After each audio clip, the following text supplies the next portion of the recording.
Team deathmatch. Let's do this.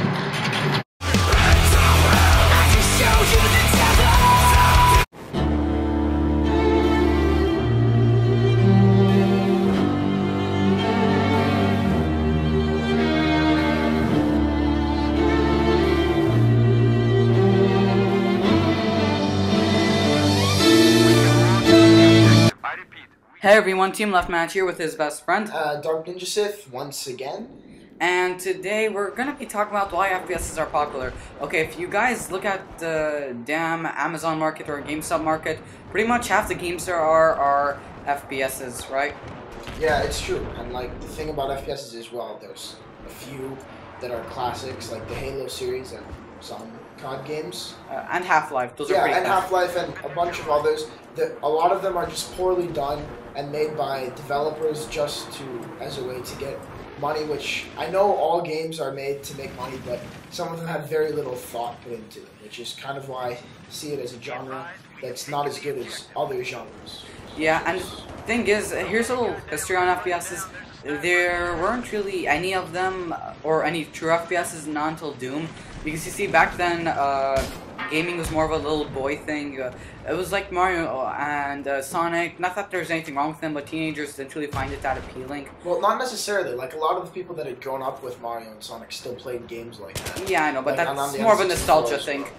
And it's the same, like, they had side-scrolling shooters and stuff, but no actual, like, first-person shooters. But then there came Doom and all. Like, it was violent, it was gory, teenagers loved it. It showed them that, you know, video games didn't have to be a little boy thing.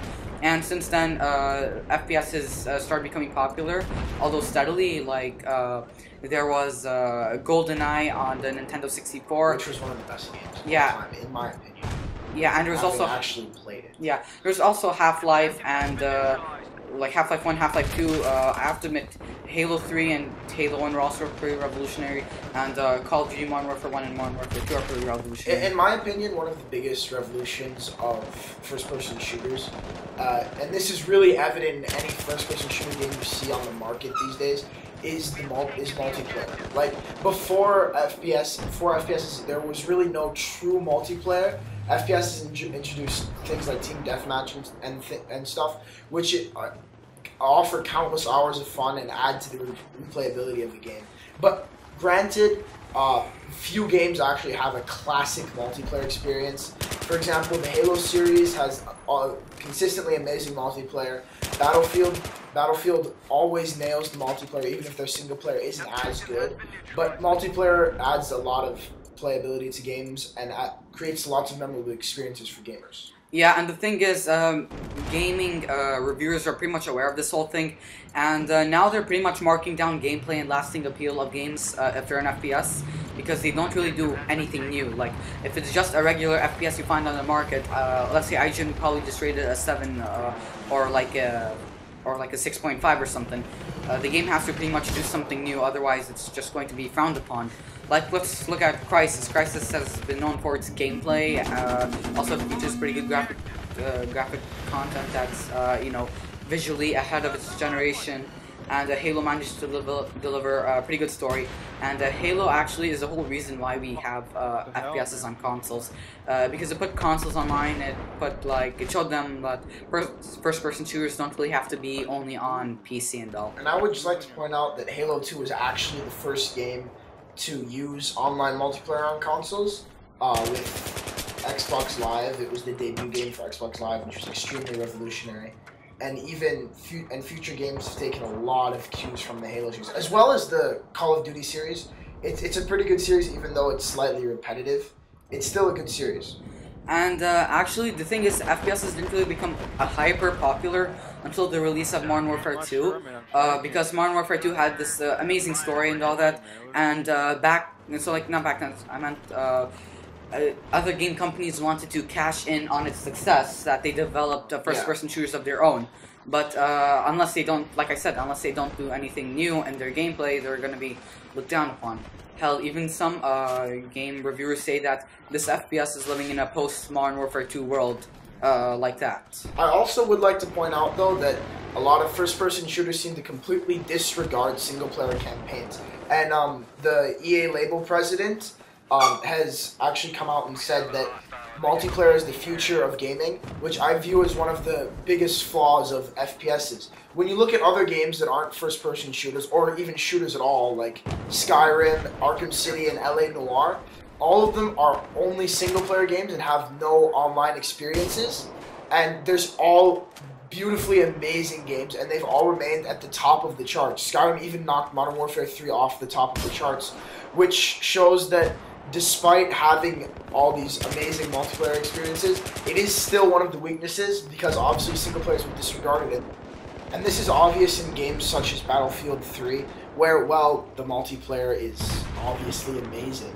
The single player campaign is complete garbage. Not even worth a playthrough. Exactly. And it's the same with like Modern Warfare 2, where like the Modern Warfare games had great multiplayer, I won't deny that, and passable campaigns, but it's obvious that more time was put into the multiplayer than into the single player campaigns. Well, actually, to be honest, Modern Warfare wasn't intended to be a multiplayer game. The developers actually thought that they could develop a good story. It was just an incident that the multiplayer turned out to be more popular.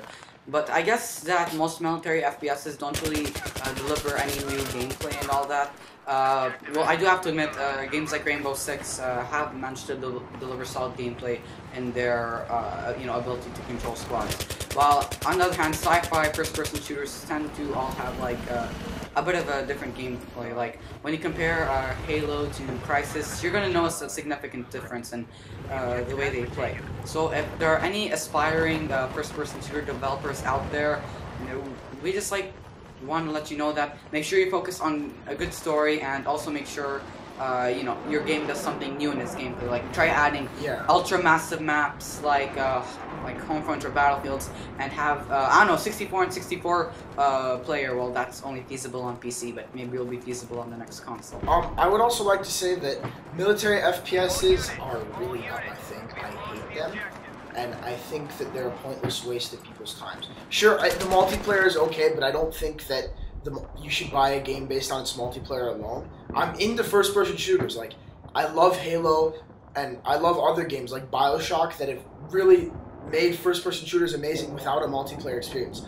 BioShock is one of the best games of the past 10 years, and it had no multiplayer at all. It relied completely on the single-player campaign, and the single-player campaign lasts up to 10, 11 hours, and then that's only on the normal difficulties. And it's fun, it's engaging, and it's just as addictive as multiplayer online on other games. And it's the same thing with Halo, which, while Halo does have an amazing multiplayer, it's not a military FPS, and it seems to give more to the story, and they play completely differently. So it's just my personal opinion that sci-fi first-person shooters seem to do a lot of things better than military first-person shooters, especially since they give more content and more thought, and put more thought into the single-player campaigns. Yeah, I also have to admit, sometimes, even though if you do include multiplayer in a first-person shooter game, it's just that, well, it might not be the best thing. Like, let's look at Crysis 2. Everyone bought it because of its campaign, story, and gameplay. Well, in the story.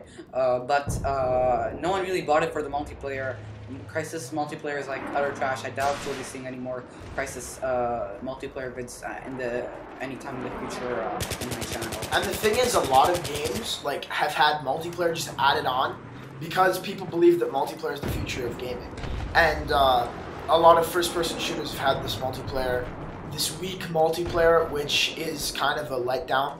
But also games that are based around multiplayer are not the greatest either. So game developers have to find this balance to make a first-person shooter that is a classic and worth being owned by any respectable gamer. Like, there's so many first-person shooter games on the market right now, that the sheer scale of how many of them there are, it's just getting old. And I believe that, well, people still buy them. It's a dying genre because developers can't seem to make a large amount of games that are actually classics. Yeah, but however, a first-person shooter will not die if it does anything new.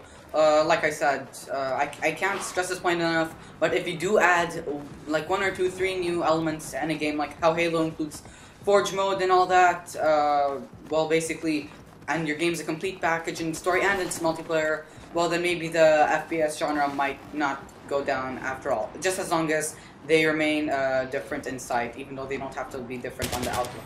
Well, that's about it, guys. I'd just like to say before we're done, I want to advertise our new channel, Team Dark Bay. Check it out. We'll be uploading videos pretty soon. Subscribe, comment, like our videos. Just check it out.